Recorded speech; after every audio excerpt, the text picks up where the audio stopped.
Pagi itu terasa sama seperti ratusan pagi lainnya di rumah Arini dan Bram. Udara sejuk dari pendingin ruangan menyambut Arini saat ia melangkah keluar dari kamar, menyisakan Bram yang masih terlelap dalam tidurnya. Aroma kopi yang baru diseduh sudah mulai menguar dari dapur, sebuah ritual yang tak pernah Arini lewatkan. Baginya, pagi adalah waktu untuk menata segalanya, memastikan dunia kecil mereka berjalan dengan sempurna sebelum penghuni lainnya terbangun. Ia bergerak tanpa suara, menyiapkan sarapan di atas meja makan yang terbuat dari kayu jati solid, peninggalan ibunya. 2 piring nasi goreng spesial dengan telur mata sapi setengah matang, kesukaan Bram.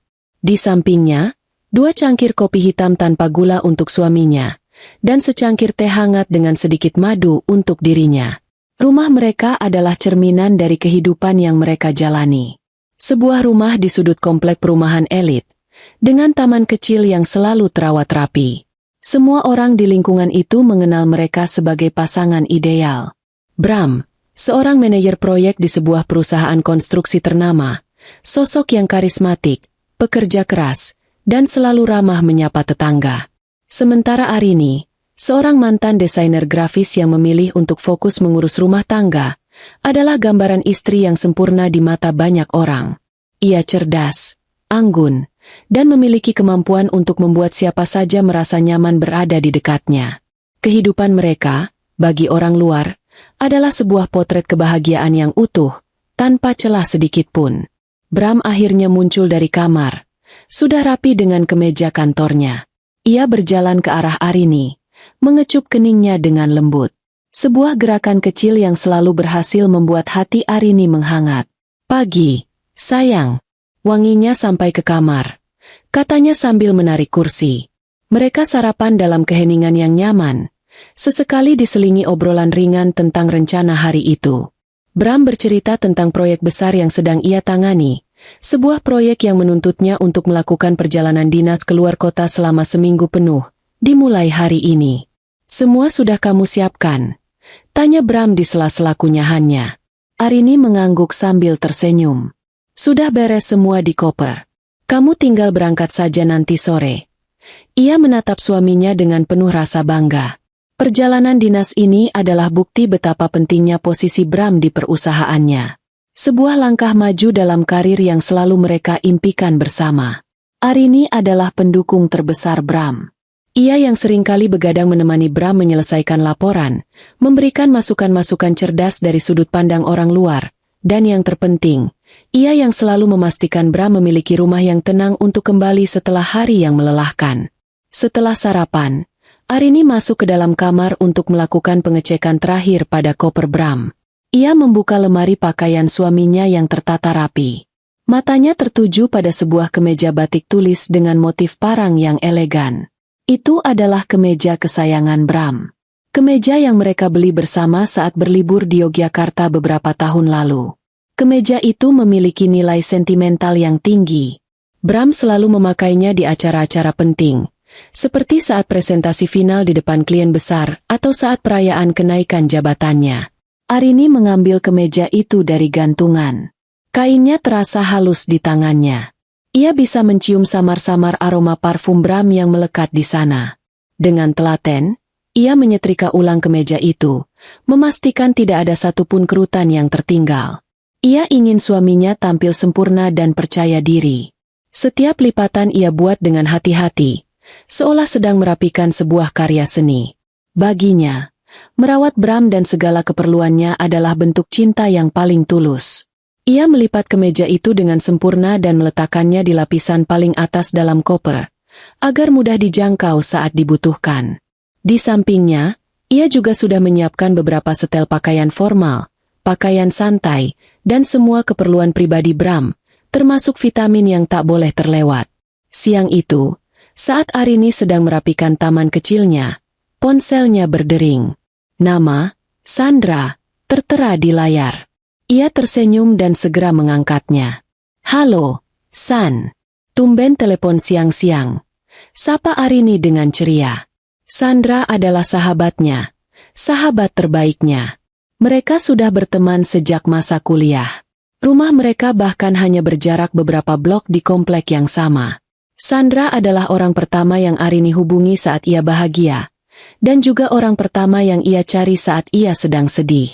Mereka berbagi segalanya, dari resep masakan terbaru hingga masalah rumah tangga yang paling pribadi. Arin, kamu lagi sibuk nggak? Aku cuma mau tanya resep opor ayam yang kamu buat waktu arisan kemarin. Kayaknya aku mau coba buat untuk makan malam nanti. Suara Sandra terdengar seperti biasa, ramah dan hangat. Oh, tentu saja. Nanti aku kirimkan lewat pesannya, lengkap dengan tips rahasianya. Jawab Arini. Mereka kemudian mengobrol ngalor ngidul selama hampir setengah jam, menertawakan hal-hal konyol dan saling bertukar cerita. Arini juga sempat memberitahu Sandra tentang rencana kepergian Bram. Wah, seminggu ya? Bakal kangen dong kamu, goda Sandra. Pasti. Tapi ini kan untuk karirnya juga. Aku harus dukung penuh, kata Arini. Nanti kalau aku bosan di rumah sendirian, aku main ke tempatmu ya. Tentu saja, Rin. Pintu rumahku selalu terbuka untukmu. Kamu kan tahu itu, jawab Sandra. Percakapan itu terasa begitu normal, begitu hangat, seperti percakapan mereka yang sudah-sudah. Tidak ada sedikit pun pertanda aneh. Sore harinya, saatnya Bram berangkat. Arini mengantarkannya sampai ke teras depan. Ia merapikan kerah kemeja suaminya dan menatap matanya dalam-dalam. Hati-hati di jalan. Ya, jangan lupa makan teratur. Jangan terlalu capek. Kabari aku begitu kamu sampai di hotel. Pesan Arini, terdengar seperti rentetan nasihat seorang ibu. Bram tersenyum. Senyum menenangkan yang selalu membuat Arini luluh. Ia memeluk istrinya dengan erat. Pasti. Sayang, kamu juga jaga diri baik-baik di rumah. Jangan khawatirkan aku. Aku pergi untuk masa depan kita, bisiknya. Ciuman terakhir mendarat di bibir Arini sebelum Bram masuk ke dalam taksi yang sudah menunggunya. Arini melambaikan tangan hingga mobil itu hilang di tikungan jalan. Ia berdiri di sana selama beberapa saat, merasakan keheningan yang mulai merayap. Ada sedikit rasa sepi. Namun hatinya dipenuhi oleh cinta dan harapan. Ia kembali masuk ke dalam rumah yang terasa sedikit lebih luas dan kosong, namun tetap menjadi istananya. Ia sama sekali tidak tahu bahwa istana yang ia bangun dengan cinta dan kepercayaan itu akan segera diguncang oleh badai pengkhianatan yang datang dari arah yang paling tidak terduga. Saat itu, baginya, kehidupan masihlah sempurna. Hari pertama Bram pergi terasa biasa saja. Arini menyibukkan diri dengan berbagai kegiatan. Ia membersihkan seluruh rumah hingga berkilau, menata ulang beberapa perabotan di ruang tamu, dan bahkan mencoba resep kue baru yang ia temukan di internet. Ia sengaja membuat dirinya sibuk agar tidak terlalu merasakan sepi. Malamnya, ia menerima pesan singkat dari Bram yang mengabarkan bahwa ia sudah sampai di hotel dengan selamat. Pesannya singkat. Beralasan karena lelah setelah perjalanan panjang dan harus mempersiapkan rapat penting esok pagi. Arini memakluminya. Ia membalas dengan pesan penuh semangat dan doa, lalu mencoba tidur lebih awal. Hari kedua, keanehan pertama mulai terasa. Arini, yang merasa sedikit bosan sendirian di rumah, memutuskan untuk menghubungi Sandra. Ia ingat janji Sandra bahwa pintunya selalu terbuka. Ia mengirim pesan. San, aku di rumah sendirian nih. Bosan banget. Aku ke tempatmu ya. Kita nonton film atau sekadar ngobrol. Balasan dari Sandra datang beberapa menit kemudian. Terasa sedikit berbeda dari biasanya. Yah, Rin, maaf banget. Hari ini aku lagi nggak bisa. Rumah lagi super berantakan. Malu kalau kamu lihat. Lagi banyak cucian numpuk juga. Lain kali ya, janji. Arini sedikit mengernyitkan dahi. Sandra bukan tipe orang yang peduli dengan rumah berantakan. Setidaknya tidak jika Arini yang berkunjung. Mereka sudah terbiasa melihat rumah satu sama lain dalam kondisi paling kacau sekalipun. Tapi Arini tidak mau berpikir negatif. Mungkin Sandra memang sedang tidak ingin diganggu. Oke, San. Tidak apa-apa. Kabari saja kalau kamu sudah senggang, balas Arini, mencoba menyembunyikan sedikit rasa kecewanya. Ia kemudian memutuskan untuk pergi ke toko buku sendirian, mencoba menikmati waktunya. Hari ketiga, Firasat tidak enak itu mulai menguat. Pagi itu, Arini mencoba menelepon Sandra, sekadar untuk menyapa dan bertanya kabar. Panggilannya tersambung, namun tidak diangkat. Arini mencoba lagi beberapa jam kemudian. Hasilnya sama. Akhirnya, menjelang sore, Sandra mengiriminya pesan.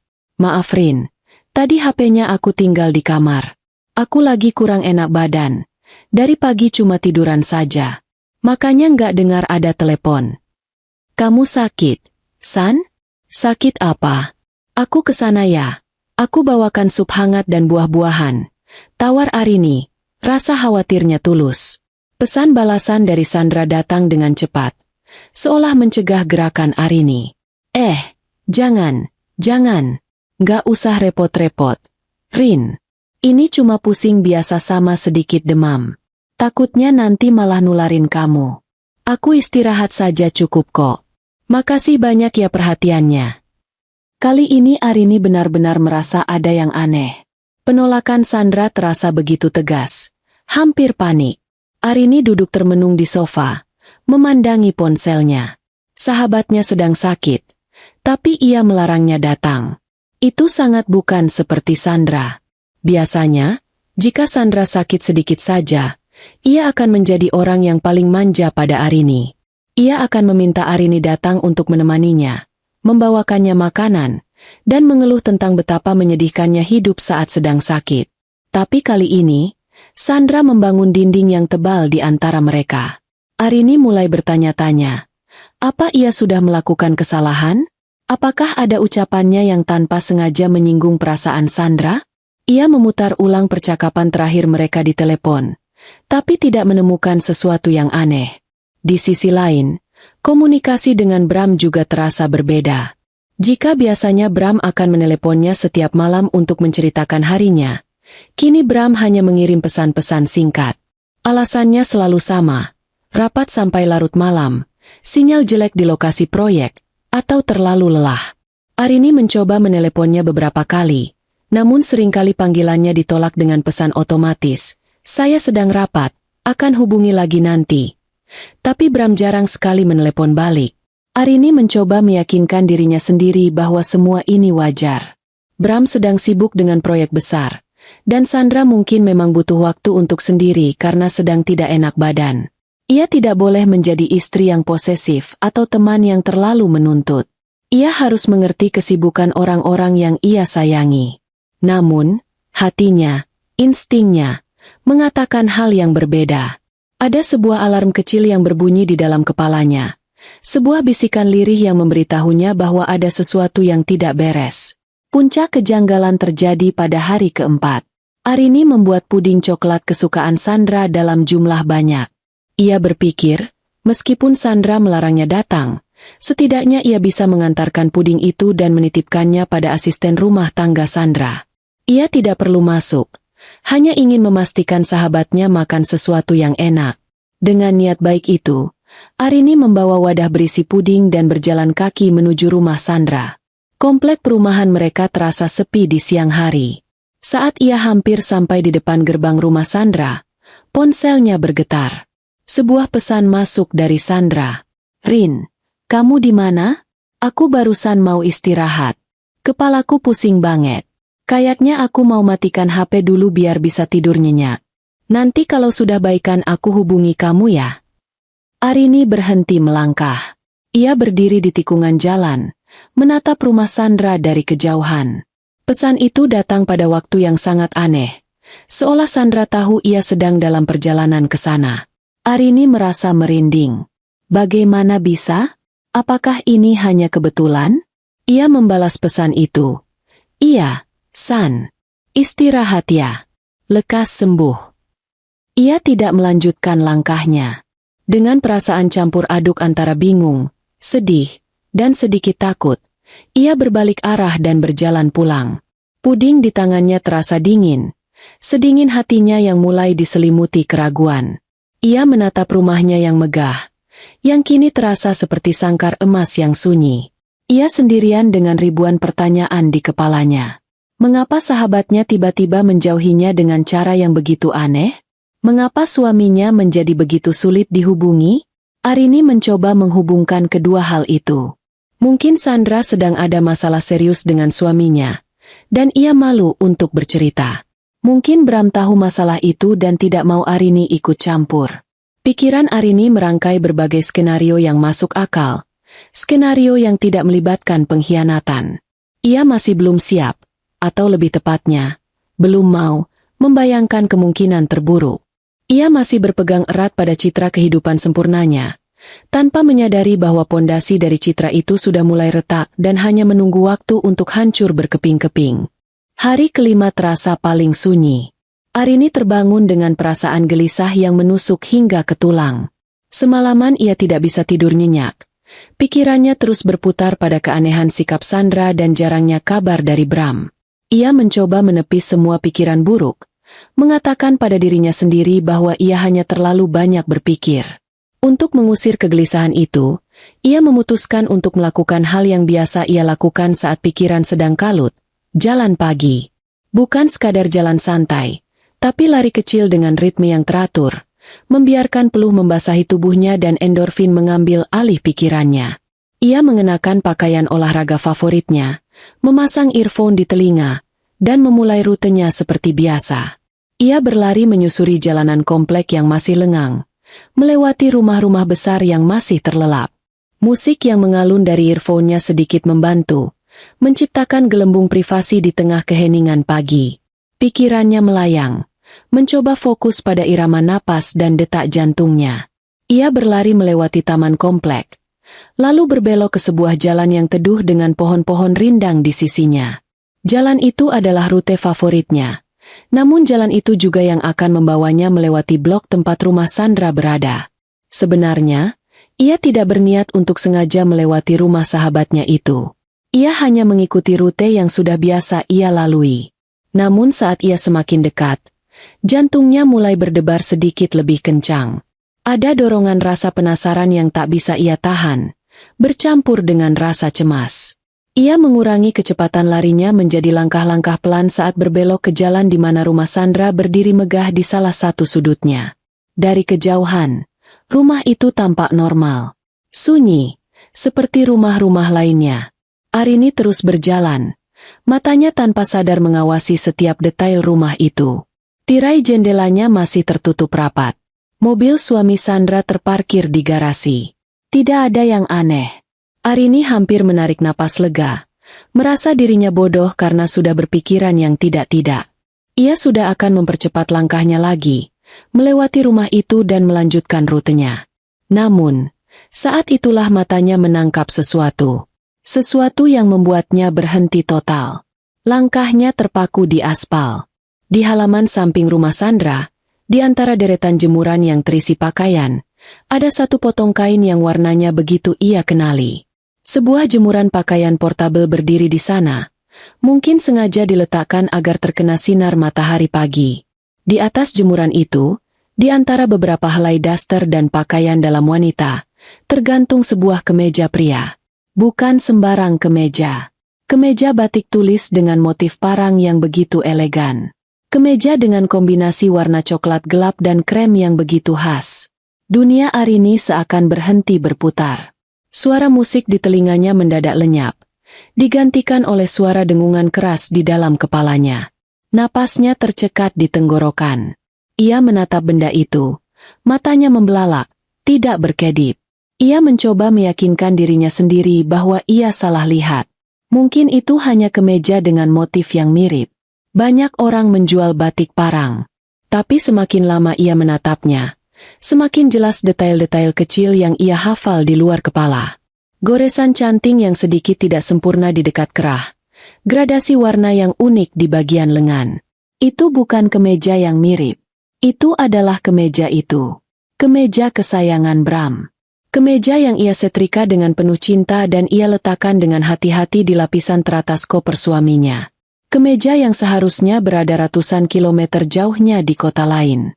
Seketika, semua potongan puzzle yang selama ini berceceran di benaknya menyatu dengan kekuatan yang brutal. Kebohongan itu kini terpampang begitu nyata, tergantung di jemuran rumah sahabatnya sendiri. Perjalanan dinas Bram. Sikap Sandra yang aneh. Penolakannya yang panik saat Arini ingin berkunjung. Alasan, rumah berantakan. Alasan, sakit dan tidak mau menulari. Semua itu bukan kebetulan.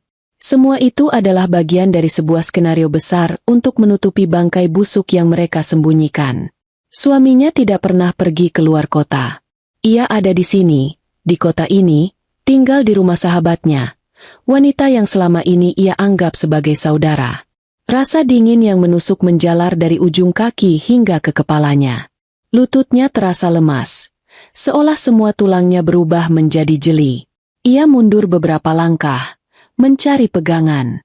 Tangannya gemetar hebat saat ia bersandar pada sebuah batang pohon di seberang jalan. Perutnya bergejolak hebat. Rasa mual naik hingga ke kerongkongannya.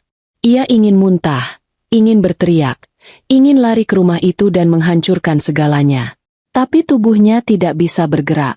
Ia hanya bisa berdiri di sana, tersembunyi di balik pohon, menatap pemandangan yang menghancurkan seluruh dunianya.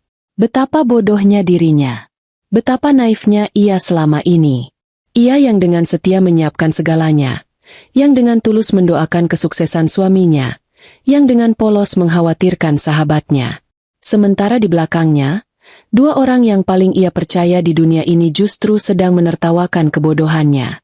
Mereka membangun surga kecil mereka sendiri di atas puing-puing kepercayaan Arini. Setiap pesan singkat dari Bram yang beralasan sibuk, setiap penolakan dari Sandra yang beralasan sakit, kini terasa seperti sayatan belati yang mengiris hatinya berulang kali. Arini tidak tahu berapa lama ia berdiri di sana seperti patung. Mungkin 5 menit, mungkin 15. Waktu seolah kehilangan maknanya. Yang ia rasakan hanyalah rasa sakit yang begitu pekat, begitu nyata, hingga ia sulit untuk bernapas. Ia memejamkan matanya sejenak, berharap saat ia membukanya lagi, pemandangan itu akan hilang. Berharap semua ini hanyalah mimpi buruk. Tapi saat ia membuka matanya, kemeja itu masih di sana. Tergantung dengan pongahnya di bawah sinar matahari pagi, seolah menjadi bendera kemenangan atas pengkhianatan mereka. Akhirnya, sebuah kekuatan dari dalam dirinya memaksanya untuk bergerak. Ia harus pergi dari tempat itu sebelum ada yang melihatnya. Sebelum Sandra atau Bram membuka jendela dan menemukan dirinya di sana, hancur dan menyedihkan. Dengan langkah-langkah yang goyah dan pandangan yang kosong, ia berbalik. Ia tidak berlari. Ia berjalan dengan pelan, seperti mayat hidup. Ia bahkan tidak ingat bagaimana ia bisa sampai kembali ke rumahnya. Rute yang ia lewati terasa kabur. Suara-suara di sekitarnya tidak terdengar. Yang ada hanyalah gambaran kemeja itu yang terus berputar di kepalanya. Sebuah simbol pengkhianatan yang akan terpatri selamanya dalam ingatannya.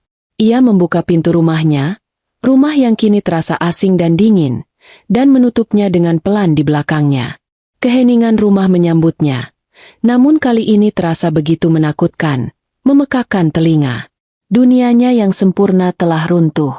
Hancur berkeping-keping di sebuah pagi yang cerah. Hanya karena sehelai kemeja di jemuran yang salah. Begitu pintu depan tertutup di belakangnya, kekuatan terakhir yang menopang tubuh Arini seolah lenyap.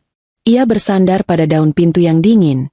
Punggungnya merosot perlahan hingga ia terduduk di lantai yang keras.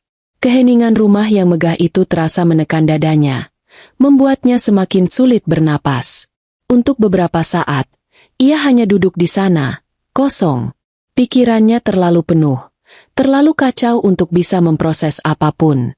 Gambaran kemeja batik itu terus membekas di pelupuk matanya, seperti foto yang terbakar. Lalu, rasa sakit itu datang menghantamnya seperti gelombang tsunami. Bukan lagi sekadar rasa dingin yang menusuk, tapi rasa panas yang membakar seluruh isi dadanya. Air mata yang sejak tadi ia tahan akhirnya tumpah tanpa bisa dibendung. Isak tangis pertama yang keluar dari mulutnya terdengar begitu lirih, seperti rintihan seekor hewan yang terluka. Namun kemudian, isakan itu berubah menjadi tangisan yang pecah.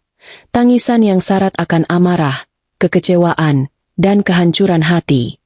Ia memeluk lututnya, membiarkan tubuhnya bergetar hebat di lantai yang dingin. Ia menangis sejadi-jadinya, mengeluarkan semua rasa sakit yang menyesakkan. Ia berjalan terhuyung-huyung ke ruang keluarga. Matanya menatap foto pernikahan besar yang terpajang di dinding. Di foto itu, ia dan Bram tersenyum begitu bahagia, saling menatap dengan penuh cinta. Senyum itu kini terlihat seperti sebuah lelucon yang kejam.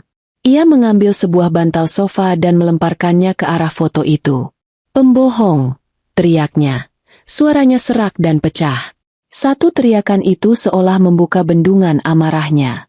Ia mulai berteriak, memaki, meluapkan semua kata-kata kotor yang tak pernah terucap dari bibirnya. Ia menjatuhkan bingkai-bingkai foto kecil di atas meja. Suara kaca yang pecah berderak mengisi keheningan rumah. Terdengar sama pecahnya seperti hatinya. Ia ambruk di atas sofa. Tenaganya terkuras habis. Tangisnya mereda, menyisakan isakan-isakan kecil yang menyayat hati. Ia meringkuk, memeluk sebuah bantal erat-erat seolah itu adalah satu-satunya hal yang bisa membuatnya tetap utuh. Pikirannya memutar kembali semua kenangan. Tawa Bram, pelukan hangatnya, janji-janji manisnya, perhatian Sandra, dukungan sahabatnya, rahasia-rahasia yang mereka bagi. Semua itu kini terasa palsu. Setiap kenangan indah kini telah tercemar oleh racun pengkhianatan. Ia merasa seperti orang paling bodoh di dunia, yang telah hidup dalam kebohongan yang begitu rapi. Setelah berjam-jam tenggelam dalam lautan duka, sesuatu di dalam diri Arini mulai berubah. Air matanya mengering. Isak tangisnya berhenti. Kehampaan yang ia rasakan perlahan mulai terisi oleh sesuatu yang lain. Sesuatu yang dingin, keras, dan tajam. Amarahnya tidak lagi meledak-ledak, melainkan membeku menjadi bongkahan es di dalam dadanya. Rasa sakitnya tidak hilang, tapi bertransformasi menjadi energi yang berbeda. Energi yang menuntut pembalasan. Ia bangkit dari sofa. Langkahnya tidak lagi goyah. Ia berjalan ke kamar mandi dan membasuh wajahnya yang sembab dengan air dingin. Ia menatap pantulan dirinya di cermin. Wanita dengan mata bengkak dan rambut acak-acakan itu terlihat menyedihkan. Ia tidak mau menjadi wanita itu. Ia tidak akan membiarkan mereka melihatnya hancur seperti ini. Jika mereka bisa merencanakan kebohongan dengan begitu rapi, maka ia juga bisa merencanakan kehancuran mereka dengan lebih rapi lagi. Pikiran pertamanya adalah melabrak mereka, mendatangi rumah Sandra, mendobrak pintunya, dan menampar wajah mereka berdua. Tapi ia segera menepis pikiran itu. Apa yang akan ia dapatkan? Kepuasan sesaat? Mereka akan berkelit, memutarbalikan fakta, bahkan mungkin menuduhnya gila.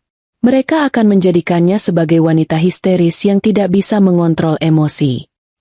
Itu akan menjadi kemenangan bagi mereka. Ia tidak akan memberi mereka kepuasan itu. Ia harus menggunakan otaknya, bukan ototnya. Ia harus menyerang mereka di titik terlemah mereka, dengan cara yang paling menyakitkan. Sebuah rencana mulai terbentuk di kepalanya. Rencana yang dingin dan terstruktur. Ia tidak akan bertindak gegabah. Langkah pertama adalah mengumpulkan bukti. Bukti yang tak terbantahkan. Kemeja di jemuran adalah bukti bagi hatinya. Tapi itu tidak cukup kuat. Ia membutuhkan sesuatu yang lebih solid. Dengan tangan yang kini sudah tidak gemetar lagi, ia mengambil ponselnya. Ia membuka galeri. Tidak ada foto yang relevan. Ia harus kembali ke sana. Kembali ke tempat yang menghancurkan hatinya. Dengan jantung yang berdebar kencang karena adrenalin, bukan lagi karena rasa sakit, ia mengambil kunci mobilnya. Ia tidak berjalan kaki kali ini. Ia mengendarai mobilnya dengan pelan, memarkirkannya di jalan yang berbeda, cukup jauh dari rumah Sandra namun masih memberinya sudut pandang yang jelas. Dari dalam mobil, dengan tangan yang mantap, ia menggunakan fitur zoom maksimal pada kamera ponselnya. Ia mengambil beberapa foto yang sangat jelas. Foto kemeja batik itu tergantung di jemuran, dengan latar belakang jendela dan atap rumah Sandra yang khas. Bukti pertama berhasil ia amankan. Ia pulang dan langsung menyalakan laptopnya. Ia membuka situs internet banking, masuk ke akun rekening bersama mereka. Matanya menelusuri setiap baris transaksi sejak hari Bram seharusnya berangkat. Jantungnya berdetak cepat saat ia menemukan apa yang ia cari. Ada transaksi kartu debit di sebuah restoran Jepang mewah di pusat kota, 2 hari yang lalu.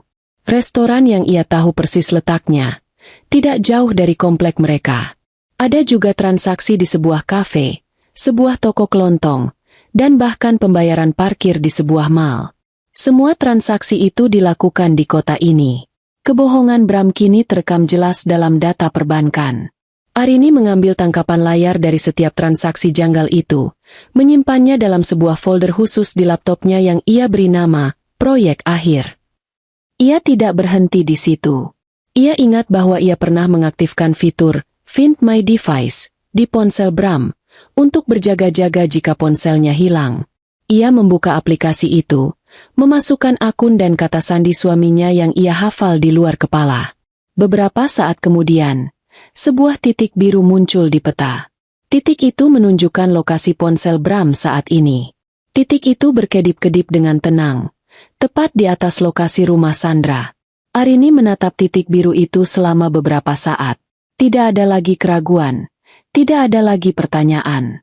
Yang ada hanyalah kepastian yang dingin dan menyakitkan. Ia mengambil tangkapan layar lagi. Bukti-buktinya semakin menumpuk. Malam itu, Arini tidak tidur. Ia duduk di ruang kerjanya yang gelap, hanya diterangi oleh cahaya dari layar laptop. Wanita yang menangis histeris pagi tadi telah sepenuhnya sirna. Di hadapannya kini adalah seorang arsitek. Bukan lagi merancang bangunan atau grafis, tapi merancang sebuah strategi kehancuran.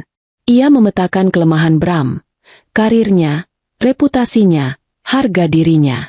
Ia memetakan kelemahan Sandra, status sosialnya sebagai istri orang terpandang di komplek itu, citranya sebagai wanita baik-baik. Ia akan menghancurkan karir Bram terlebih dahulu, membuatnya kehilangan segalanya, membuatnya tidak punya apa-apa lagi untuk ditawarkan pada selingkuhannya. Setelah itu, ia akan mengurus Sandra. Ia akan memastikan seluruh lingkungan tahu siapa sebenarnya wanita yang selama ini mereka sapa dengan ramah setiap pagi. Ia tidak akan hanya bercerai. Itu terlalu mudah. Ia akan memastikan mereka membayar setiap detik rasa sakit yang ia rasakan. Rasa sakitnya belum hilang, tapi kini ia punya tujuan. Sebuah tujuan yang memberinya kekuatan untuk melewati malam-malam tergelap dalam hidupnya. Badai akan segera datang. Hari-hari berikutnya, Arini menjelma menjadi seorang aktris yang ulung. Ia membangun sebuah benteng pertahanan di sekeliling hatinya, dan di bagian luarnya, ia memasang topeng istri yang setia dan sedikit naif. Ia harus memainkan perannya dengan sempurna. Setiap pagi, ia mengirimkan pesan selamat pagi kepada Bram, sama seperti yang biasa ia lakukan. Pesannya singkat dan manis. Pagi, sayang. Semangat ya kerjanya hari ini. Jangan lupa sarapan. Ia sengaja tidak bertanya terlalu banyak, agar tidak tampak curiga. Ia tahu, setiap kata yang ia ketik adalah bagian dari sandiwara yang akan meninabobokan musuhnya. Balasan dari Bram selalu datang beberapa jam kemudian, sama seperti sebelumnya. Singkat, beralasan sibuk, dan penuh kebohongan. Pagi juga. Ini baru mau mulai rapat. Pasti sarapan kok. Kamu baik-baik ya di rumah. Membaca pesan itu tidak lagi menyakitkan bagi Arini. Rasa sakit itu telah berubah menjadi bahan bakar. Setiap kebohongan yang Bram tuliskan hanya semakin memperkuat tekadnya. Ia juga bertukar pesan dengan Sandra. Ia yang memulai lebih dulu, bertanya dengan nada khawatir. San, gimana keadaanmu? Sudah baikan? Balasan dari Sandra pun sama standarnya. Sudah mendingan kok, Rin. Cuma butuh banyak istirahat aja. Makasih ya sudah khawatir. Sandra masih menjaga jarak, dan Arini membiarkannya. Ia tidak memaksa. Biarkan mereka berdua merasa aman dalam kepompong kebohongan mereka. Semakin mereka lengah, semakin mudah bagi Arini untuk menyusun serangannya. Fokus Arini kini sepenuhnya tercurah pada tahap pertama rencananya, menghancurkan karir Bram.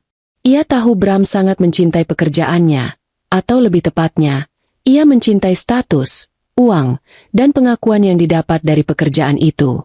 Karirnya adalah pondasi dari harga dirinya yang selangit. Jika Arini bisa menghancurkan pondasi itu, maka seluruh bangunan keangkuhan Bram akan runtuh bersamanya. Ia memulai penyelidikannya di ruang kerja Bram. Sebuah ruangan yang dulu ia bantu tata dengan penuh cinta, kini terasa seperti markas musuh. Debu tipis melapisi beberapa permukaan. Pertanda ruangan itu sudah beberapa hari tidak tersentuh. Arini menutup pintu dengan pelan, menguncinya dari dalam. Ia duduk di kursi kerja Bram yang empuk, merasakan sensasi aneh saat menempatkan dirinya di posisi suaminya. Ia menyalakan laptop kerja Bram. Jantungnya sedikit berdebar. Ia berharap Bram tidak mengganti kata sandinya. Ia mengetikkan kombinasi tanggal ulang tahun pernikahan mereka. Layar laptop terbuka. Arini tersenyum sinis. Bahkan dalam pengkhianatannya, Bram masih begitu ceroboh dan sentimental. Matanya dengan cepat memindai desktop yang penuh dengan ikon folder dan file. Ia tidak mencari folder berisi foto-foto mesra atau percakapan rahasia. Itu tidak penting sekarang. Ia mencari sesuatu yang lain. Ia membuka aplikasi email, mulai menyisir ratusan email pekerjaan.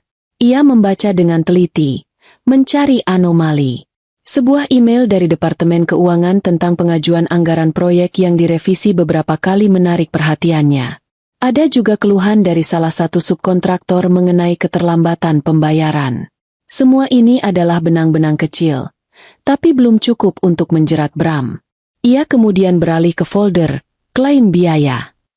Di sanalah ia menemukan tambang emas pertamanya. Ia membuka laporan pengeluaran Bram selama 6 bulan terakhir. Bram adalah orang yang sangat teliti dalam hal ini. Setiap kwitansi ia pindai dan lampirkan. Arini mulai melakukan verifikasi silang dengan ingatannya sendiri. Ia menemukan sebuah klaim untuk makan malam dengan klien dari Jepang, di sebuah hotel mewah pada tanggal yang Arini ingat persis mereka habiskan dengan menonton film di rumah sepanjang malam. Ia menemukan klaim lain untuk sewa mobil selama kunjungan lokasi, pada akhir pekan yang mereka habiskan bersama di puncak. Satu persatu, kebohongan-kebohongan kecil itu terungkap. Bram telah mencuri dari perusahaannya sendiri dalam skala kecil selama berbulan-bulan. Arini dengan tenang menyimpan semua file itu ke dalam sebuah flash drive. Namun, ini masih belum cukup. Penipuan klaim biaya mungkin hanya akan membuatnya mendapat teguran keras atau pemotongan gaji. Arini menginginkan sesuatu yang lebih. Sesuatu yang bisa mengakhiri karir Bram saat itu juga. Ia terus mencari, menjelajahi setiap sudut hard drive laptop itu. Pencariannya membawanya ke sebuah folder yang tersembunyi di dalam folder sistem, dengan nama yang tidak mencurigakan, data cadangan. Nalurinya mengatakan ia harus membukanya. Di dalamnya, hanya ada satu file spreadsheet. Namanya, Monitoring V2. Arini membukanya. Pada pandangan pertama, file itu tampak seperti laporan kemajuan proyek yang biasa, penuh dengan angka dan grafik. Tapi saat ia mempelajarinya lebih dalam, ia menyadari sesuatu yang janggal. Ada 2 set angka untuk setiap item pengeluaran. Satu kolom berjudul, laporan resmi, dan satu lagi berjudul, realisasi. Angka di kolom, laporan resmi, secara konsisten lebih tinggi daripada angka di kolom, realisasi, terutama untuk item-item yang berkaitan dengan pengadaan material dari satu supplier tertentu, PT Jaya Sentosa. Jantung Arini berdebar kencang. Ia mengerti sekarang. Ini adalah buku catatan kejahatan Bram. Ia menaikkan harga pembelian material dalam laporan resmi ke perusahaan. Lalu selisihnya ia bagi dengan supplier tersebut. Ini bukan lagi sekadar penipuan klaim biaya makan malam. Ini adalah penggelapan dana proyek dalam skala besar. Ini adalah korupsi. Ini adalah kejahatan yang bisa membawanya ke penjara. Untuk memastikan teorinya, Arini melakukan pencarian lebih lanjut. Ia menemukan folder terpisah yang berisi salinan transfer bank. Bukan dari rekening gajinya, melainkan dari rekening bank atas nama yang tidak ia kenali. Ia melihat aliran dana masuk secara rutin dari seseorang yang jabatannya adalah Direktur Keuangan di PT Jaya Sentosa. Kemudian, ia melihat aliran dana keluar dari rekening rahasia itu. Sebagian digunakan untuk membayar cicilan sebuah apartemen kecil di pinggir kota. Sebagian lagi digunakan untuk mentransfer uang ke rekening lain.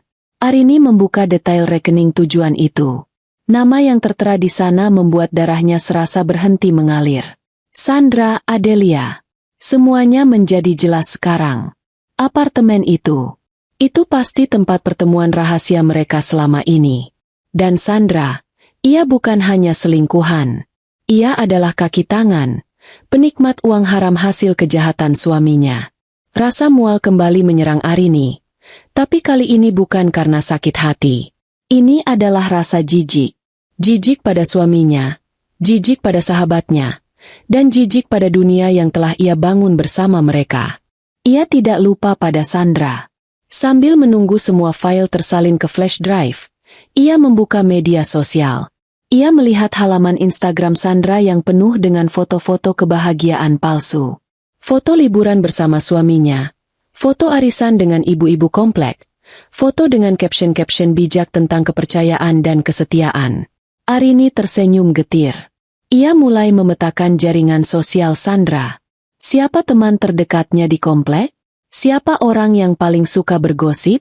Siapa ketua arisan? Siapa istri ketua RW? Arini mencatat nama-nama itu dalam benaknya. Mereka akan menjadi pion-pionnya nanti di tahap kedua. Setelah semua data yang ia butuhkan tersimpan dengan aman di dalam flash drive kecil di tangannya, Arini mematikan laptop Bram. Ia merapikan kembali semuanya persis seperti semula, tidak meninggalkan jejak sedikit pun. Ia keluar dari ruang kerja itu dengan perasaan yang sama sekali berbeda dari saat ia masuk. Ia tidak lagi merasa seperti korban yang mengais-ngais bukti. Ia merasa seperti seorang jaksa yang telah menemukan bukti tak terbantahkan untuk menjebloskan terdakwa ke penjara. Flash drive di genggamannya terasa berat, bukan karena ukurannya, tapi karena potensi kehancuran yang tersimpan di dalamnya. Perburuan telah selesai. Kini saatnya untuk melepaskan anak panah pertama. Malam itu, Arini tidak bisa tidur, namun bukan karena gelisah. Ia terjaga karena otaknya bekerja dengan kecepatan penuh, menyusun setiap kata dan merangkai setiap bukti menjadi sebuah senjata yang mematikan. Ia duduk di depan laptopnya sendiri. Flash drive sudah tertancap di sisinya. Ia membuka sebuah dokumen kosong dan mulai mengetik. Ia tidak menulis email itu dengan emosi.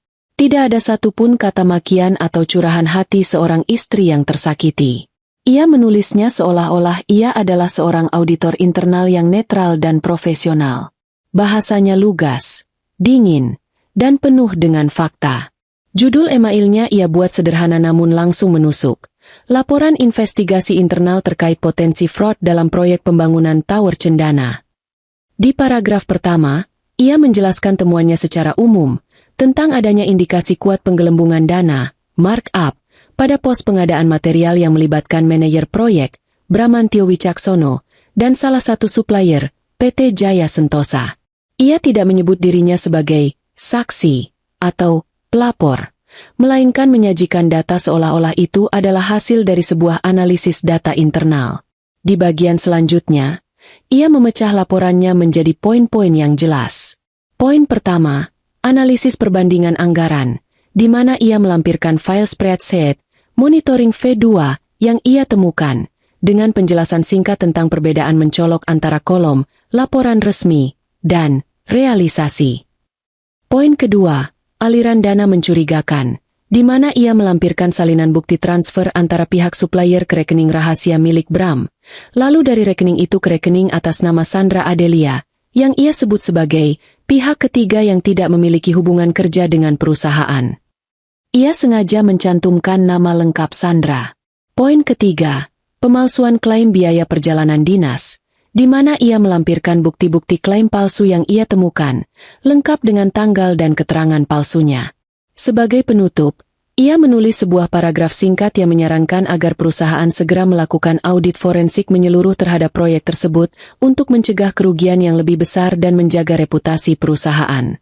Tidak ada ancaman, tidak ada tuduhan personal, hanya data, fakta, dan saran profesional yang dingin. Ia membaca ulang email itu berkali-kali, memastikan setiap kalimatnya tajam dan tak terbantahkan. Setelah semuanya siap, ia melakukan langkah selanjutnya. Ia tidak mungkin mengirim email ini dari alamat emailnya sendiri. Sekitar pukul 2 pagi, saat jalanan sudah benar-benar sepi, ia menyelinap keluar rumah. Ia mengendarai mobilnya ke sebuah warung internet 24 jam di bagian kota yang agak kumuh, tempat yang ia yakin tidak akan pernah didatangi oleh orang-orang dari lingkaran sosialnya. Di bilik yang remang-remang dan berbau asap rokok, ia membuat sebuah alamat email baru dengan nama samaran, mata.keadilan88@email.com. Dari alamat email anonim itulah ia akan melancarkan serangannya. Ia membuka draft yang sudah ia siapkan. Di kolom penerima, ia tidak hanya memasukkan alamat email atasan langsung Bram. Ia mencari di situs web perusahaan dan menemukan alamat email seluruh jajaran direksi. Ia memasukkan alamat email direktur utama, direktur keuangan, kepala divisi sumber daya manusia, dan kepala satuan pengawas internal. Ia mengirimkannya ke semua orang di puncak piramida kekuasaan perusahaan itu, memastikan pesannya tidak akan bisa diabaikan atau ditutupi oleh satu orang saja. Dengan napas yang tertahan sejenak, jarinya melayang di atas tombol, kirim. Ini adalah titik di mana tidak ada lagi jalan untuk kembali. Dengan satu klik, ia akan memicu sebuah ledakan yang akan menghancurkan kehidupan pria yang pernah sangat ia cintai. Tidak ada keraguan dalam hatinya. Jarinya menekan tombol itu dengan mantap. Email terkirim. Arini segera keluar dari bilik, membayar sewanya, dan kembali ke mobilnya tanpa menoleh ke belakang. Ia merasa lega, seolah baru saja melepaskan beban yang sangat berat. 2 hari berikutnya adalah hari-hari penantian yang paling menegangkan dalam hidup Arini. Di luar, ia tetap tenang. Ia memasak, membersihkan rumah, bahkan sempat menelepon ibunya dan mengobrol seperti biasa. Tapi di dalam, setiap sel di tubuhnya waspada. Setiap kali ponselnya berdering, jantungnya berdebar kencang. Ia terus memainkan perannya. Bram masih mengirim pesan-pesan singkat, dan Arini masih membalasnya dengan manis. "Gimana meetingnya? Lancar?" tanyanya pada suatu sore. "Lancar, tapi capek banget. Banyak yang harus diurus," balas Bram. Arini tersenyum membaca kebohongan itu. "Sebentar lagi, kamu akan punya urusan yang jauh lebih besar," pikirnya. Tanda pertama datang pada sore hari kedua. Arini sengaja menelepon ke nomor telepon kantor Bram, bukan ponselnya. Biasanya, jika Bram tidak di meja, panggilannya akan dialihkan ke resepsionis. Tapi kali ini, setelah berdering beberapa kali, panggilan itu langsung masuk ke pesan suara. Aneh, itu tidak seperti biasanya. Konfirmasi yang sesungguhnya datang malam itu. Sekitar pukul 9 malam, ponsel Arini berdering. Nama, suamiku, tertera di layar. Arini menarik napas dalam-dalam, mempersiapkan dirinya, lalu mengangkat telepon dengan suara yang dibuat sedikit mengantuk. "Halo, sayang? Tumben telepon malam-malam." Suara di seberang terdengar panik. Napasnya tersengal-sengal. "Arin, gawat. Ada masalah besar di kantor," kata Bram. Suaranya bergetar. Arini memasang nada khawatir. "Masalah apa? Kamu baik-baik saja kan?" "Aku nggak tahu, Rin. Aku nggak ngerti. Tiba-tiba saja ada email anonim masuk ke semua direksi. Email itu menuduh aku macam-macam. Fraud, markup, penggelapan. Ini gila. Ada yang mau menjatuhkan aku." Suara Bram meninggi, terdengar histeris. Arini berpura-pura terkejut. "Apa? Ya Tuhan, siapa yang tega melakukan itu? Itu kan fitnah, kan?" tanyanya, memainkan perannya sebagai istri yang setia. "Tentu saja fitnah. Tapi mereka punya dokumen-dokumen internal. Aku nggak tahu bagaimana mereka bisa dapat. Aku diskors, Rin.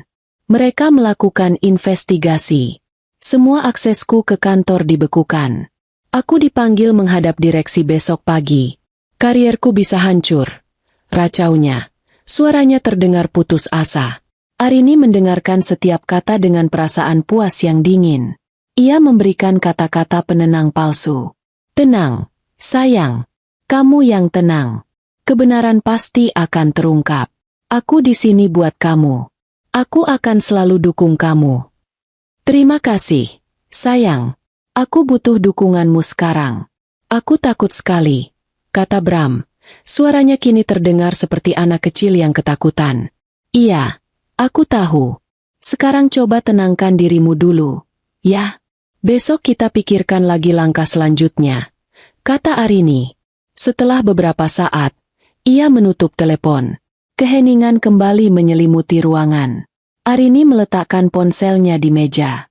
Ia berjalan ke arah jendela, menatap kegelapan malam di luar. Untuk pertama kalinya setelah berhari-hari, sebuah senyuman tipis yang tulus, meski dingin dan penuh kemenangan, terukir di bibirnya. Domino pertama telah jatuh, tepat seperti yang ia rencanakan. Hari penghakiman itu tiba. Pagi itu, Arini tidak merasakan ketegangan seperti yang ia bayangkan. Sebaliknya, ia merasakan ketenangan yang aneh. Ketenangan seorang jenderal yang telah meluncurkan misilnya dan kini hanya tinggal menunggu laporan kerusakan dari medan perang.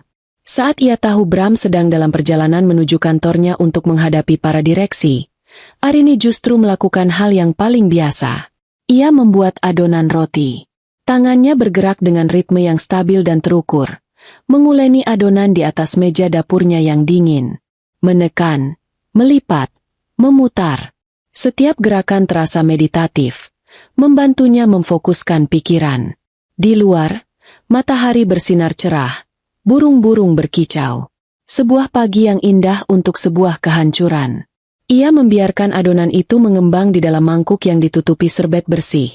Sementara pikirannya mulai mereka-reka adegan yang sedang terjadi di gedung perkantoran yang megah di pusat kota.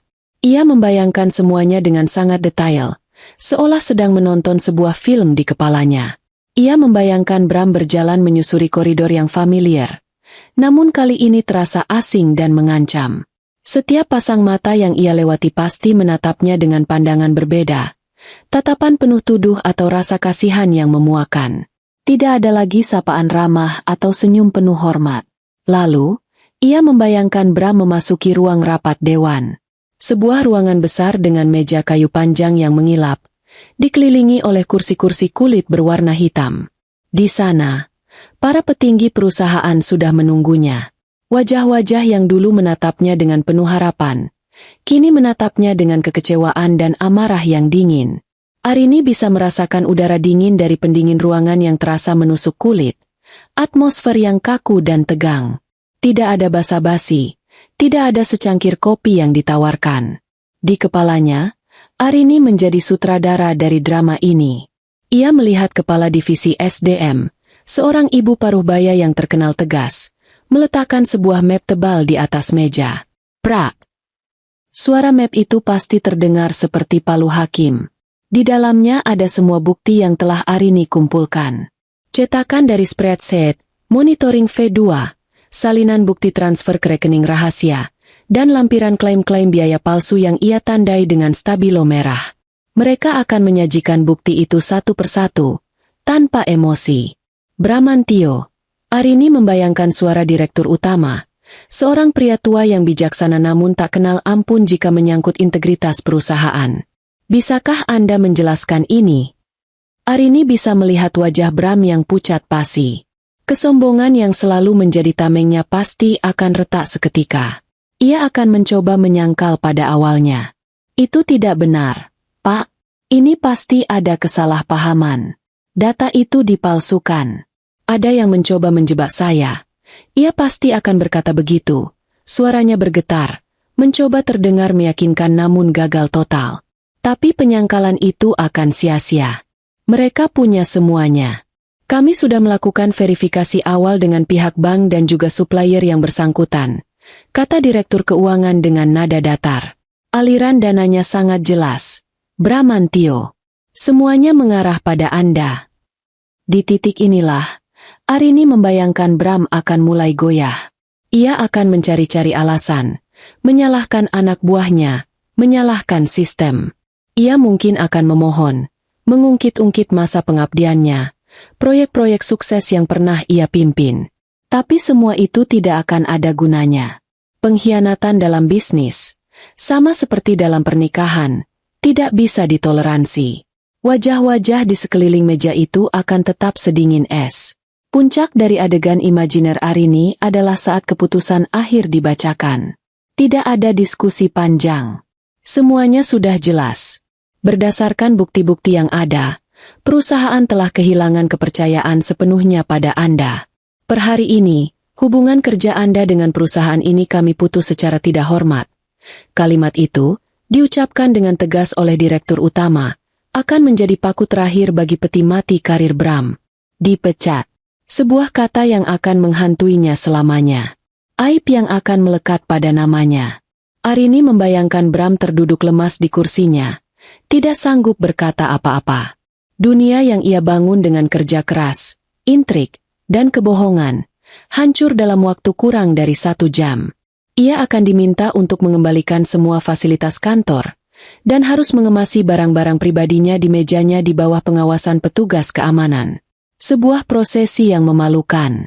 Berjalan keluar dari gedung itu untuk terakhir kalinya, bukan sebagai manajer proyek yang dihormati, tapi sebagai seorang penipu yang terusir. Saat Arini memasukkan adonan rotinya ke dalam oven, ponselnya berdering. Ia sudah menduganya. Nama, suamiku, muncul di layar.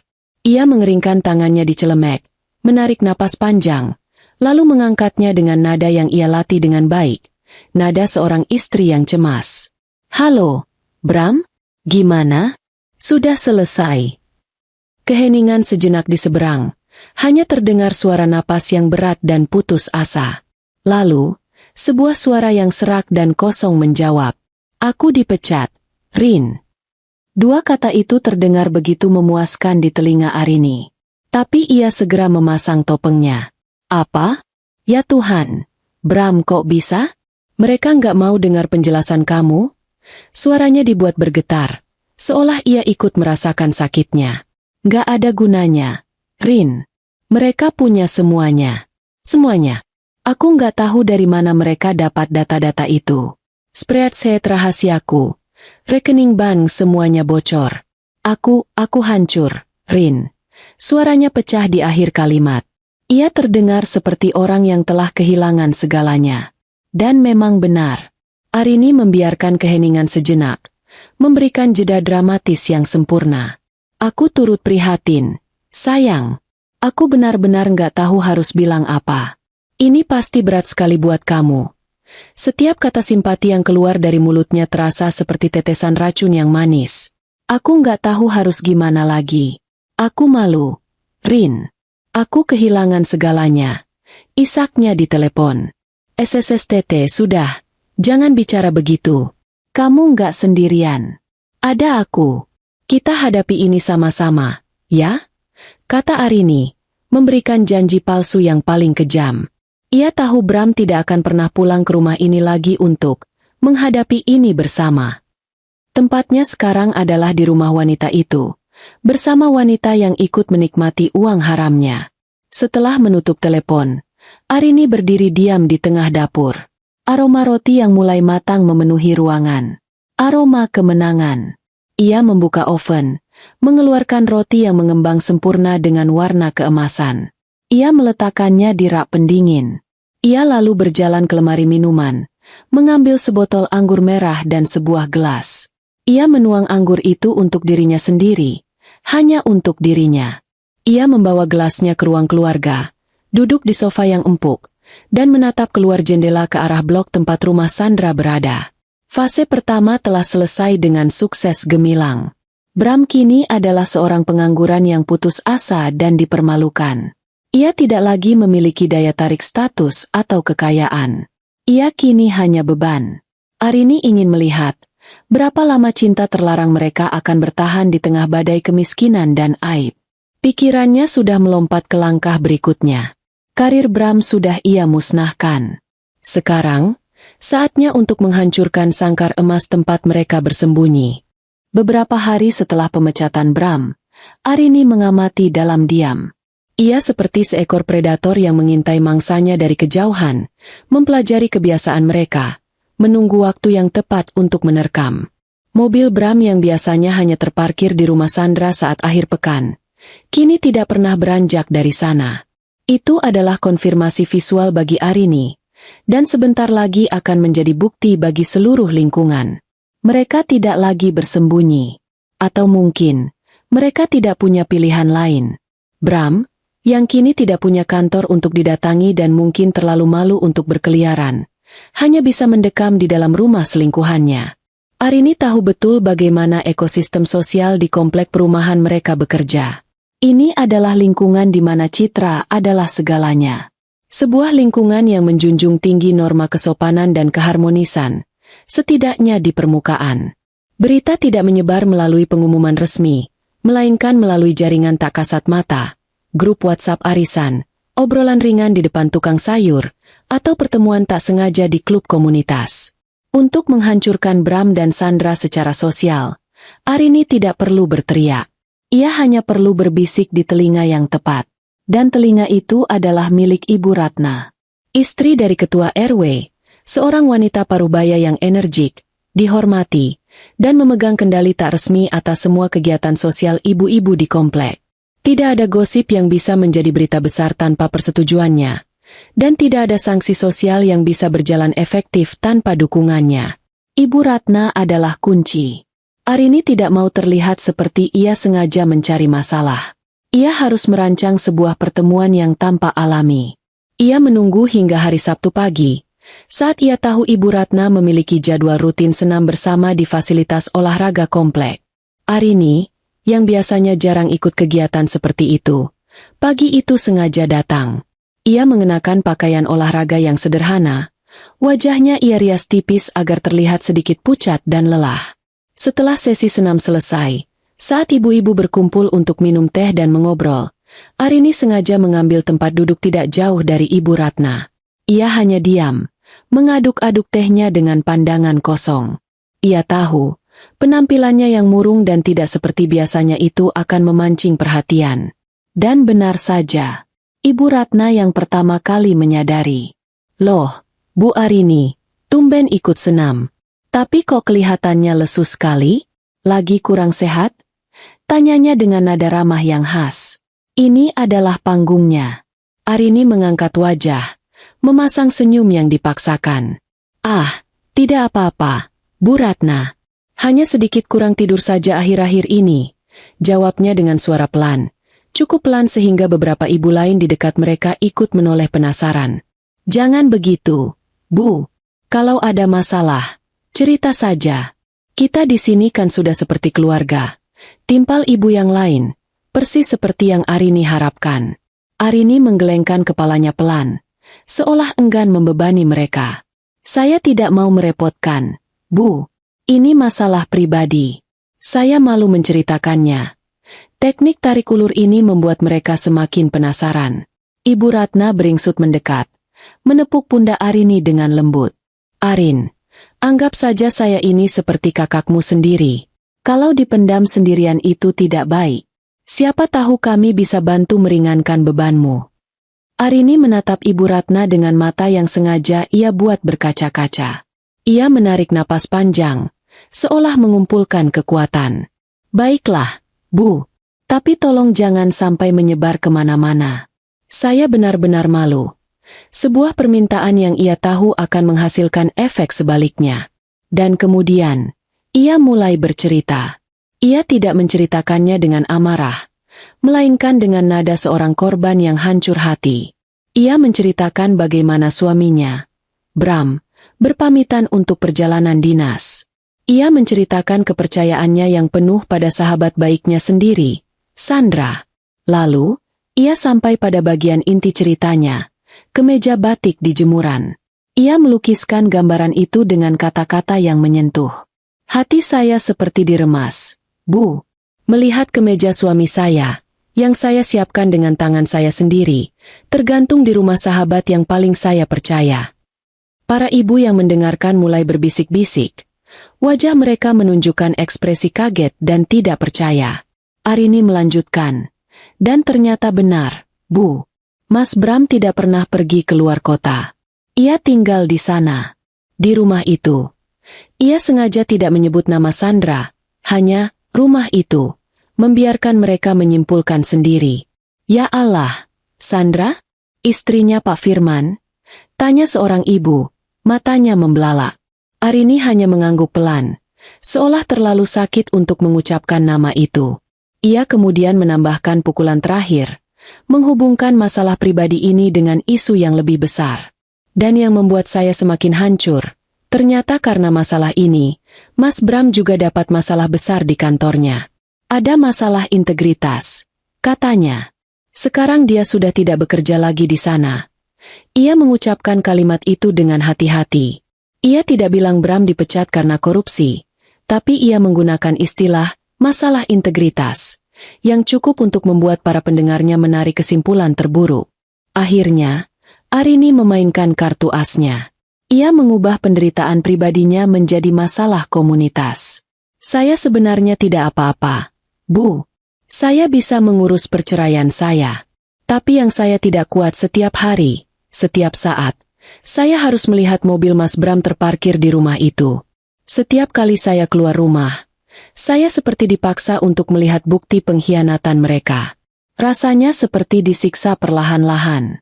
Lingkungan kita yang selama ini tenang dan damai, rasanya jadi tercoreng oleh perbuatan yang tidak pantas seperti ini. Saya hanya ingin ketenangan kembali, Bu. Kata-katanya tepat mengenai sasaran. Wajah Ibu Ratna berubah dari simpati menjadi geram. Bukan lagi geram karena urusan rumah tangga Arini, tapi geram karena nama baik lingkungan mereka telah dinodai. Ini tidak bisa dibiarkan, desis Ibu Ratna. Perbuatan seperti ini merusak moral dan citra komplek kita.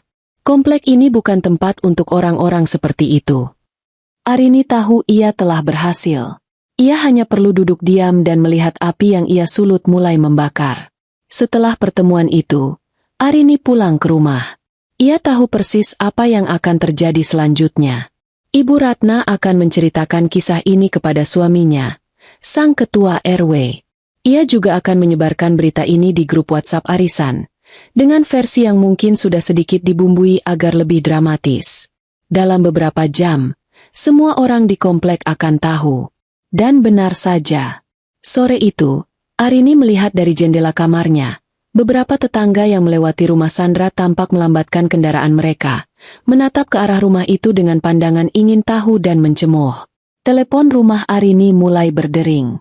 Beberapa tetangga menelepon, pura-pura menanyakan kabar, padahal sebenarnya ingin mengorek informasi lebih lanjut. Arini meladeni mereka semua, memainkan perannya sebagai korban yang tegar dengan sempurna. Api telah disulut. Berita perselingkuhan dan status pengangguran Bram kini menjadi konsumsi publik di lingkungan mereka. Arini telah berhasil mengubah tetangga-tetangganya menjadi pasukan penghakiman sosial.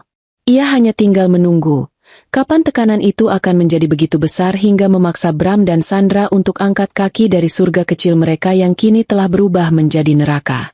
Api yang disulut Arini di sesi senam Sabtu pagi itu menjalar lebih cepat dari yang ia perkirakan.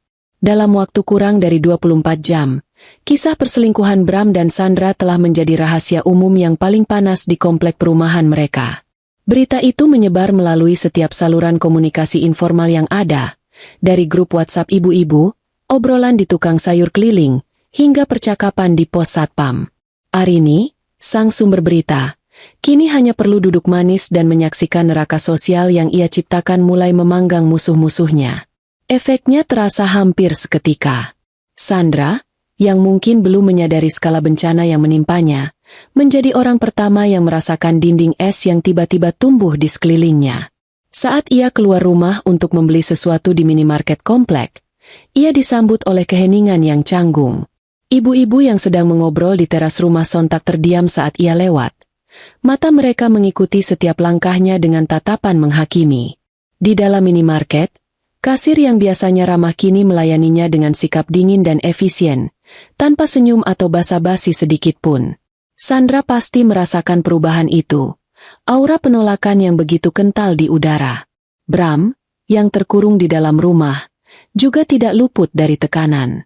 Ia yang terbiasa dihormati dan disegani, kini harus menelan pil pahit berupa tatapan merendahkan dari para petugas keamanan yang berpatroli, atau bisik-bisik tetangga yang terdengar jelas saat ia nekat keluar untuk sekadar menghirup udara di teras.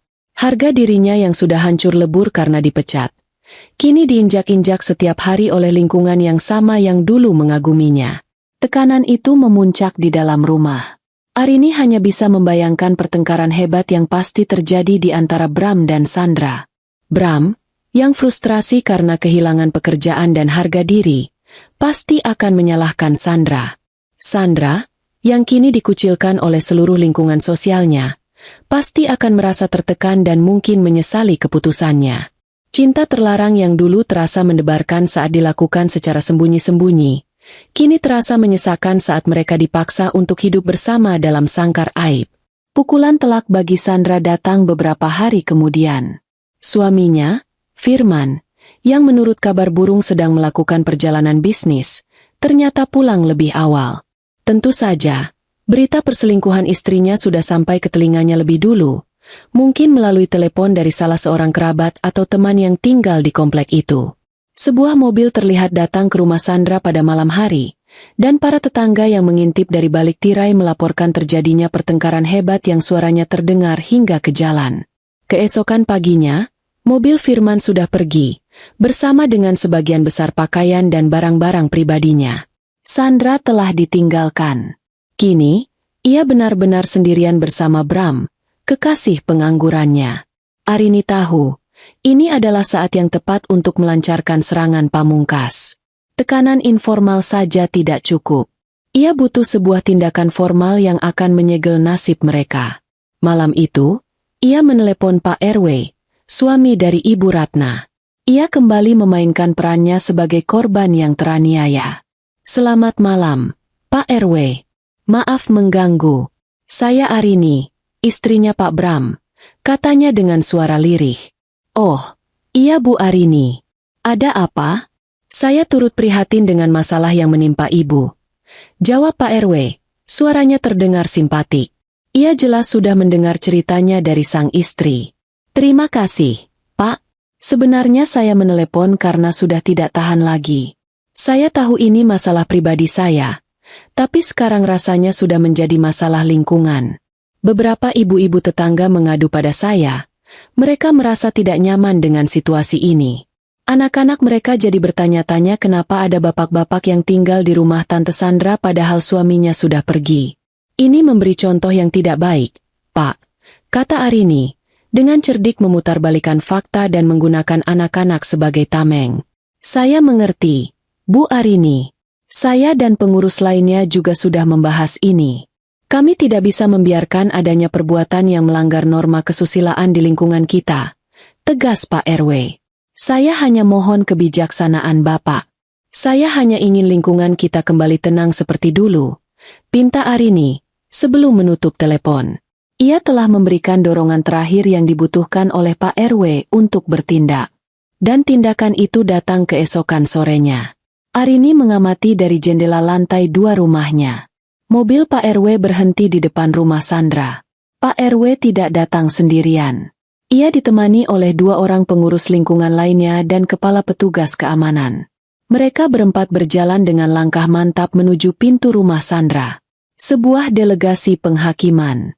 Arini tidak bisa mendengar percakapan mereka, tapi ia bisa membayangkan ketegangan di dalam sana. Pak RW, dengan gaya bicaranya yang santun namun tegas, pasti akan menyampaikan keluhan warga. Ia akan berbicara tentang pentingnya menjaga nama baik perumahan dan norma-norma ketimuran. Ia tidak akan mengusir secara kasar. Gayanya lebih elegan dari itu.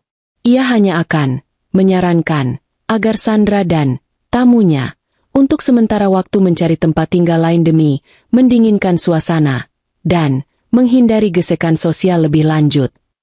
Ultimatum terselubung itu pasti terasa lebih menusuk daripada makian. Sandra dan Bram tidak punya posisi untuk berdebat. Sandra bukan pemilik rumah. Ia hanya menyewa. Arini tahu Pak RW cukup cerdik untuk menghubungi pemilik kontrakan yang sesungguhnya dan menceritakan duduk perkaranya. Sang pemilik, yang tentu tidak mau propertinya dicap sebagai sarang maksiat, pasti dengan senang hati akan mendukung usulan Pak RW, bahkan mungkin mengancam akan memutus kontrak sewa. Mereka benar-benar sudah terkunci dari segala arah. Delegasi itu tidak lama berada di sana. Sekitar 20 menit kemudian, mereka keluar. Wajah Pak RW tampak puas. Pintu rumah Sandra tertutup rapat di belakang mereka. Keheningan menyelimuti rumah itu selama sisa hari. Namun keesokan paginya, tanda-tanda kekalahan itu terlihat jelas. Sebuah mobil box kecil dan butut terparkir di depan rumah. Bukan truk pindahan profesional yang besar, hanya sebuah mobil angkutan barang sewaan yang murah. Dan kemudian, pemandangan yang paling Arini nantikan pun dimulai. Dengan wajah tertunduk dan gerakan yang tergesa-gesa, Bram dan Sandra mulai mengangkut barang-barang mereka ke dalam mobil box. Beberapa kardus, sebuah televisi, beberapa tas pakaian. Tidak banyak. Harta benda mereka ternyata tidak sebanyak dosa mereka. Mereka bergerak seperti pencuri, mencoba menghindari tatapan mata para tetangga yang sengaja keluar rumah atau melambatkan laju mobilnya untuk menyaksikan drama pengusiran itu. Arini berdiri di balik jendela kamarnya, menatap pemandangan itu tanpa ekspresi. Ia tidak merasakan ledakan kebahagiaan atau tawa kemenangan. Ia hanya merasakan sebuah kepuasan yang dingin dan hampa. Misinya telah selesai.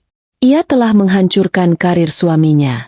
Ia telah membuat sahabat pengkhianatnya kehilangan muka, suami, dan tempat tinggalnya. Ia telah mengusir mereka dari lingkungan yang menjadi saksi bisu kebahagiaan palsunya. Mobil box itu akhirnya terisi penuh. Sandra masuk ke kursi penumpang. Wajahnya ia sembunyikan di balik tangannya. Bram, dengan bahu yang terkulai, masuk ke kursi pengemudi. Mobil butut itu menyala dengan suara yang parau, lalu perlahan menjauh, membawa dua orang pesakitan itu pergi dari surga mereka yang telah berubah menjadi neraka. Saat mobil itu hilang di tikungan jalan, Arini akhirnya berbalik dari jendela. Fase kedua telah berakhir. Musuh-musuhnya telah lenyap dari pandangan. Kini, yang tersisa hanyalah dirinya, berdiri sendirian di dalam rumahnya yang besar dan sunyi, dengan sebuah pertanyaan besar di benaknya. Apa selanjutnya? Setelah mobil box yang membawa Bram dan Sandra menghilang dari pandangan, keheningan yang tertinggal terasa berbeda. Bukan lagi keheningan yang menegangkan karena menunggu, melainkan keheningan yang hampa, keheningan yang datang setelah badai besar berlalu, menyisakan puing-puing dan lanskap yang telah berubah total. Untuk beberapa hari, Arini merasa sedikit tersesat. Seluruh energi dan fokusnya selama berminggu-minggu terakhir tercurah pada satu tujuan, balas dendam. Kini, setelah tujuan itu tercapai dengan gemilang, ia merasa ada kekosongan. Musuhnya telah kalah, tapi ia tidak merasa seperti seorang pemenang. Ia berjalan menyusuri ruangan-ruangan di rumahnya. Setiap sudut seolah masih menyimpan kenangan. Namun kini kenangan itu terasa seperti film bisu dari kehidupan orang lain. Ia menatap foto-foto mereka yang masih terpajang, bukan lagi dengan amarah, tapi dengan jarak. Wanita di dalam foto itu, yang tersenyum begitu tulus di samping suaminya, terasa begitu asing baginya. Wanita itu naif, penuh cinta, dan buta. Arini yang sekarang berbeda. Matanya telah terbuka. Ia lebih dingin, lebih waspada, dan jauh lebih kuat. Ia menyadari bahwa balas dendam itu bukanlah tujuan akhir. Balas dendam hanyalah sebuah proses yang harus ia lalui. Sebuah operasi bedah yang menyakitkan untuk mengangkat kanker pengkhianatan dari hidupnya. Sekarang, setelah operasi itu selesai, ia harus melalui masa pemulihan. Ia harus belajar hidup dengan luka dan membangun kembali dirinya di atas reruntuhan masa lalunya. Ia tidak merasa bersalah atas apa yang telah ia lakukan. Bram dan Sandra menuai apa yang mereka tabur. Ia hanya menjadi medium bagi karma untuk bekerja lebih cepat. Namun, ia juga sadar bahwa proses itu telah mengubahnya. Ia telah menggunakan manipulasi, sama seperti mereka. Ia telah menjadi sutradara dalam drama kejatuhan orang lain. Dan kini, ia harus memastikan bahwa karakter baru yang ia perankan ini tidak akan selamanya menjadi wanita pendendam yang dingin. Langkah pertamanya untuk memulai lembaran baru adalah membersihkan rumahnya dari semua jejak Bram. Ia menghabiskan satu akhir pekan penuh untuk melakukan pembersihan besar-besaran. Ia menurunkan semua foto mereka berdua dari dinding. Ia mengosongkan lemari pakaian dari semua kemeja, celana, dan jas milik Bram. Ia mengumpulkan semua barang pribadi suaminya. Jam tangan, parfum, koleksi sepatunya. Semua ia masukkan ke dalam kardus-kardus besar. Ia tidak membakarnya dalam api amarah. Ia hanya menumpuk kardus-kardus itu di garasi, untuk nanti diserahkan pada pengacaranya. Tindakannya kini bukan lagi didasari emosi, melainkan kepraktisan. Ia menghubungi pengacara yang direkomendasikan oleh seorang teman. Di kantor hukum yang tenang dan profesional itu, Arini menceritakan semuanya dengan runut dan jelas, tanpa air mata. Ia menyerahkan flash drive berisi semua bukti yang ia kumpulkan. Sang pengacara menatapnya dengan kekaguman. Ibu punya kasus yang sangat kuat, katanya. Arini hanya mengangguk. Ia tidak menuntut harta gonogini yang berlebihan. Ia hanya ingin proses perceraian ini berjalan cepat dan bersih. Ia ingin namanya kembali menjadi Arini saja, tanpa embel-embel nama keluarga Bram di belakangnya. Ia ingin kemerdekaannya kembali. Setelah membersihkan rumah secara fisik, ia mulai membersihkan hidupnya secara sosial. Ia tahu ia telah memanfaatkan ibu-ibu di lingkungannya untuk mencapai tujuannya. Kini, setelah semua selesai, ia menarik diri dengan sopan dari lingkaran gosip itu. Ia tidak lagi ikut senam pagi atau arisan. Jika bertemu dengan mereka, ia akan menyapa dengan ramah, namun menjaga jarak. Ia tidak ingin hidupnya terus-menerus diwarnai oleh drama.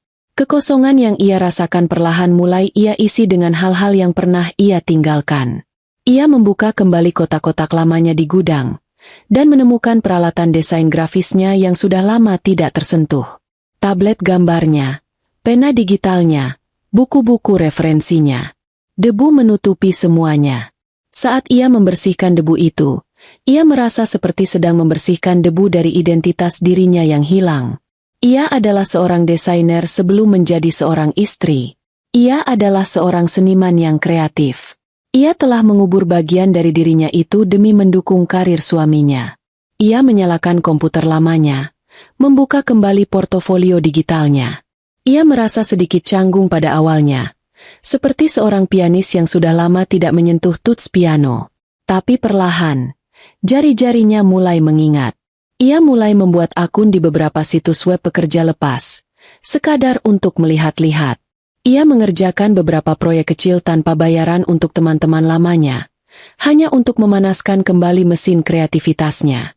Suatu sore, saat ia sedang asyik membuat sebuah desain logo untuk usaha kue temannya, ponselnya berdering. Sebuah nomor tak dikenal. Ternyata itu adalah seorang klien potensial yang melihat portofolionya secara online. Sebuah perusahaan rintisan kecil yang butuh bantuan untuk membangun identitas merek mereka. Mereka menawarkan